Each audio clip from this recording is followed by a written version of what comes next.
एखाद्या नेगेटिव्ह जो काही तुम्ही नेगेटिव्ह नॅरेटिव्ह सेट करण्याचा प्रयत्न केला, मी ज्या पद्धतीने लोकांची दिशाभूल केली, ती दिशाभूल आता या निवडणुकीत होणार नाही. प्रकल्पामध्ये जो मूळ टेंडर होतं त्यामध्ये कुर्ल्याची जमीन होती का, हे नंतर जमिनी आपण त्यात घातलेल्या आहेत. तर मूळ जर आपण मूळ टेंडरमध्ये ती जमीन असेल तर दुसऱ्या कोणीतरी कमी किमतीमध्ये बीड केलं असतं.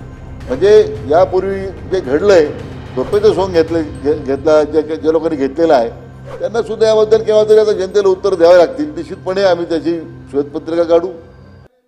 अध्यक्ष महोदय, महसूल प्रभागाच्या सन 2024-25च्या अर्थसंकल्पीय मागण्या संदर्भात आपल्या समोर या ठिकाणी उभा आहे. या ठिकाणी सन्मान्य सदस्य माननीय विरोधी पक्ष नेते माननीय विजयभाऊ वडेट्टीवार,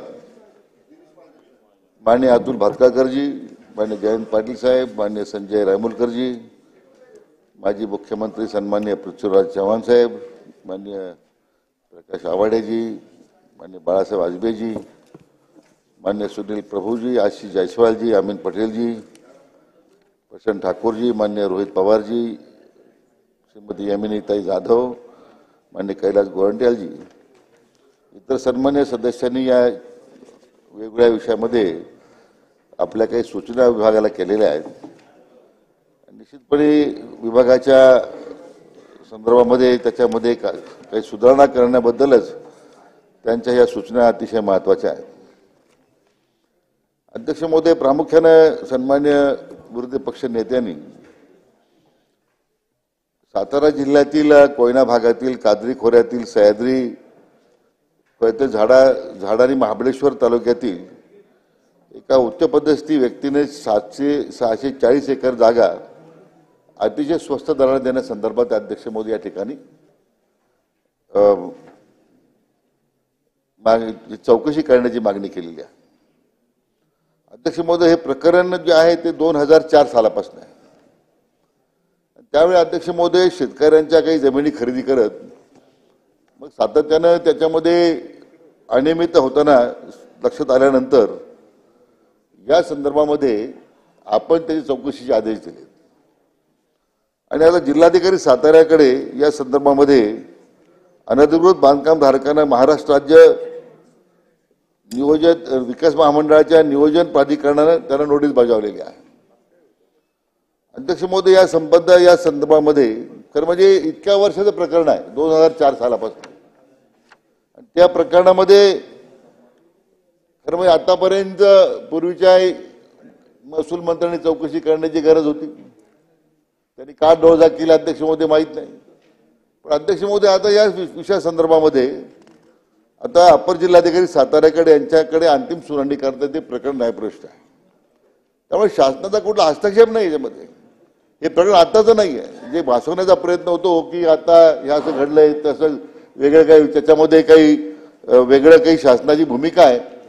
म्हणून अध्यक्ष महोदय, मी निश्चितपणे आपला सांगू इच्छितो की या प्रकारामध्ये जर अनियमितता झाली असेल, जे दोषी असेल, मान्य अपर जिल्हाधिकारी यांचा अहवाल प्राप्त झाल्यानंतर निश्चितपणे या संदर्भामध्ये अध्यक्ष महोदय कारवाई केली जाईल. अध्यक्ष महोदय, या बाबतीमध्ये विशेष करून धारावी पुनर्वसन प्रकल्पाबद्दलही चर्चा झाली. तर धारावी पुनर्वसन धारावीच्या त्या ठिकाणी जमिनी खाजगी विकासकाला दिल्यात. याच्यामध्ये परवा दिवशी अध्यक्ष महोदय चर्चा करताना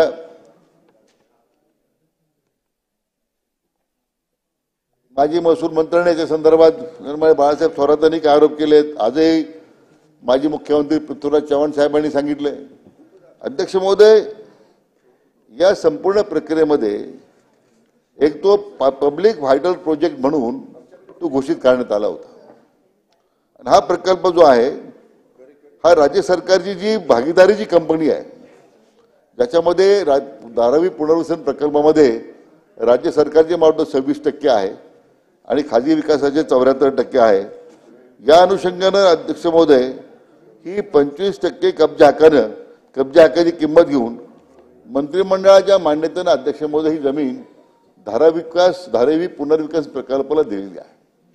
असं काही भासवण्याचा प्रयत्न होतो की याच्यामध्ये काही फार भानगड आहे, याच्यामध्ये काही गोंधळ आहे. बाबा तर इथपर्यंत गेले की ऑक्टोबरमध्ये सरकार आल्यानंतर आम्ही चौकशी करू. मग ते स्वप्नरंजन बाबा आपण सोडून दिलं पाहिजे. शेवटी या सरकारमध्ये 2024च्या निवडणुकीमध्ये आम्हीच त्या ठिकाणी असणार आहोत आणि आपण समोर असणार आहात. आणि म्हणून तो आम्हाला पूर्ण विश्वास आहे. आम्हाला त्याबद्दल तुमच्यामुळे शंका आहे. नाही असं आहे की मी मागच्या आठवड्यात म्हटलंय अपघातानं मिळालं यश आहे तुम्हाला. फार भळवून जाऊ नका तुम्ही. लोकांच्या नेगेटिव्ह जो काही तुम्ही नेगेटिव्ह नॅरेटिव्ह सेट करण्याचा प्रयत्न केला, तुम्ही ज्या पद्धतीने लोकांची दिशाभूल केली ती दिशाभूल आता या निवडणुकीत होणार नाही. तुमचं अध्यक्षमध्ये म्हणून आता सन्मान्य आमचे मित्र अनिल देशमुख साहेब आता ते बसून बोलले पण हरकत नाही. ते माझे चांगले स्नेह आहेत, माझे चांगले मित्र आहेत. पण अध्यक्ष महोदय, हा जो काही सरकारला फार मोठा भ्रष्टाचार झाला आहे, याच्यामध्ये फार मोठी अनियमितता झाली, अशा प्रकारचं जे चित्र रंगवलं जातं, तो सरकारचा प्रकल्प धारावी पुनर्वसनात जो आहे त्याला ही जमीन त्यावेळी मंत्रिमंडळाच्या मांडणीतून हस्तांतर केलेली आहे. आणि त्यामुळे याच्यामध्ये कुठे गैरव्यवहार झाला अध्यक्ष महोदय, अशा प्रकारचं जे चित्र सांगण्याचा रंगवण्याचा प्रयत्न होतोय. असं आहे तो साताऱ्याच्या प्रकरणामध्ये असेल, धारावी पुनर्वसनाच्या प्रकल्पामध्ये असेल, आणि मालींची जी जमीन इंडियन फार्मरचा आपण बाबा उल्लेख केलेला आहे, हे प्रकरण अजूनही न्यायप्रविष्ट आहे. याच्यामध्ये सुनावणी सुरू आहे. त्याच्यामध्ये जो निर्णय आपण घेतला होता, नंतर ज्या त्रुटी लक्षात आल्यानंतर अतिरिक्त मुख्य सचिवांना ते परत तपासायला सांगितलं आपण. आणि ते आता पुन्हा रिव्ह्यूमध्ये आपण पुन्हा घेतलेलं आहे की याच्यामध्ये काही शासनाचं नुकसान होतं का, शासनाचं काही त्याचे काय शासनामध्ये त्यामध्ये काय नुकसान होत असेल तर मग त्याचं फेरविचार करण्याची आवश्यकता आहे. म्हणून त्याच्यामुळे अंतिम निर्णय झालेला नाही आहे. म्हणून अध्यक्ष महोदय, याच्यामध्ये ज्या काही गोष्टी शासनाच्या स्तरावर आपल्याला करायच्या आहेत की ज्यामुळे एक्सचेकरचं नुकसान होऊ नये, राज्याचं नुकसान होऊ नये, याची पूर्ण खबरदारी आपण या ठिकाणी अध्यक्ष महोदय घेतलेली आहे.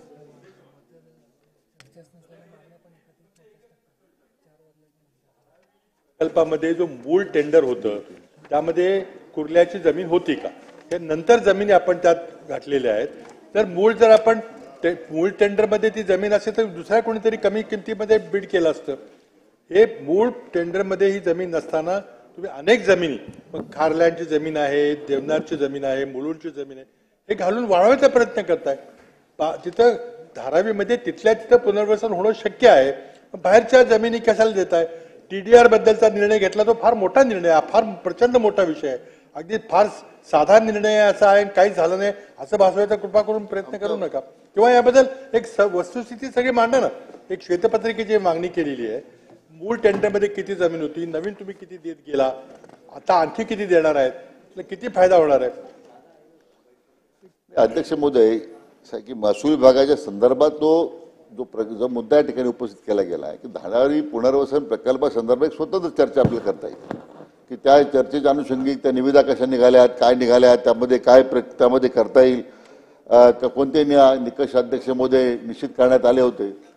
अध्यक्ष महोदय, ही मुळातच ही पशुसंवर्धन खात्याची जागा होती आणि ही जागा नंतर मग अशा पद्धतीने या पुनर्वसन प्रकल्पाला उपयुक्त आहे म्हणून आपण अध्यक्ष महोदय ती जागा पशुसंवर्धन खात्याकडून, दुग्ध विकास खात्याकडून महसूलला देण्यात आली आणि महसूलकडून त्या प्रकल्पाला देण्यात आले.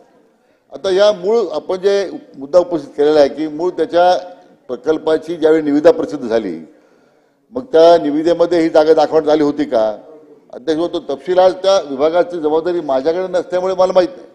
पण निश्चितपणे आपण जे काही मुद्दा उपस्थित केलेला आहे संबंधित मंत्री महोदयांना, त्याबद्दलची निश्चित आम्ही आपल्याला अधिक माहिती कळवण्याबद्दल त्यांनाही सांगण्यात येईल. अध्यक्ष महोदय, अन्य मान्य अतुल भतकळकर साहेबांनी काही मुद्दे उपस्थित केलेत. निश्चितपणे सुलभता यावी कामकाजामध्ये म्हणून त्यांनी चांगल्या सूचना केल्यात. पण मला वाटतं विस्ताराने सांगण्यापेक्षा 4-4 मत, पण मला वाटतं एक बैठक आपल्या समेत आपल्या नाही भतकळकर साहेबांची अध्यक्ष महोदय त्यांनी त्याबद्दल जी काही मागणी केली निश्चित आपण त्याबद्दल विचार करू. अध्यक्ष महोदय, संजय केळकर साहेबांची काही मागणी होती, ज्या सन्मान्य सदस्यांनी या बाबतीमध्ये मागण्या केलेल्या आहेत. मग संजय जयस्वाल साहेबांच्या वाळू धोरणाबद्दल काही चांगल्या सूचना केल्या त्यांनी.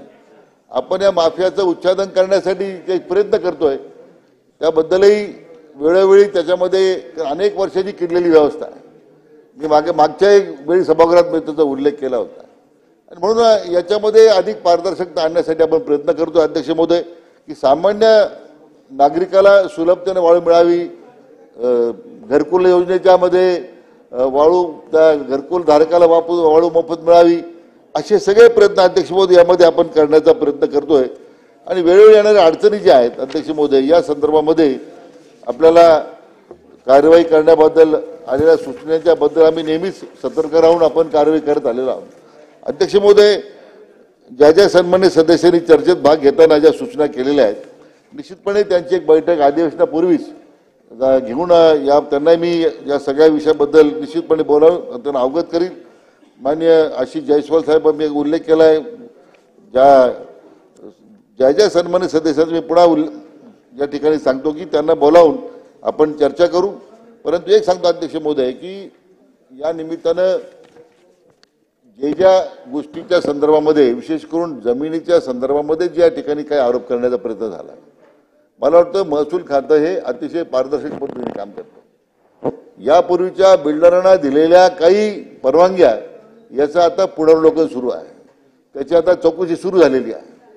आता या संबंधीमध्ये ज्या अनियमितता आढळलेल्या आहेत त्या सुद्धा लवकरच मला वाटतं जसं बाबांनी मागणी केलेली आहे तशी एखादी श्वेतपत्रिका आपण निश्चितपणे काढू. म्हणजे यापूर्वी जे घडलंय आणि ते आता मला वाटतं अध्यक्ष महोदय जे काही झोपेचं सोंग घेतला ज्या लोकांनी घेतलेला आहे त्यांना सुद्धा याबद्दल केव्हा तरी आता जनतेला उत्तर द्यावे लागतील. निश्चितपणे आम्ही त्याची श्वेतपत्रिका काढू. धारावीबद्दल बाबा आपण विनंती केलेली आहे, त्याची आपण या निमित्तानं निश्चितपणे सरकारला काही या ठिकाणी कुठल्या प्रकारचं लपवायचं नाही आहे.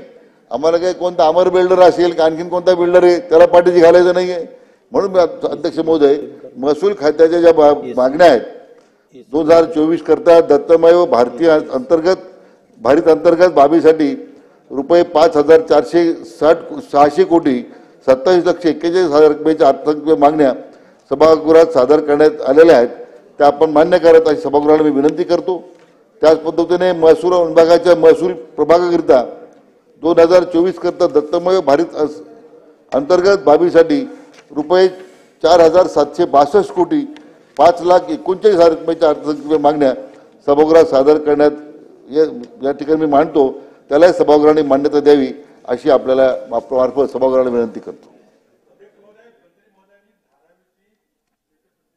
आश्वासन दिले त्याबद्दल त्यांचे धन्यवाद व्यक्त करतो. लवकरात लवकर माननीय मंत्री निवडणुकीच्या आधी आपण ती काढावी. महिला व बाल विकास विभाग. अध्यक्ष महोदय, माजी मुख्यमंत्री सन्मान्य बाबांना निवडणुकीची फार काळजी आहे. बाबा तुम्ही काळजी करू नका.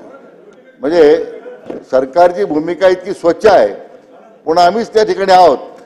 आता श्वेतपत्र काढू आणि उद्या निवडणूक आल्यानंतर सुद्धा परत एक दुसरी श्वेतपत्र काढू. तुम्ही चिंता करू नका.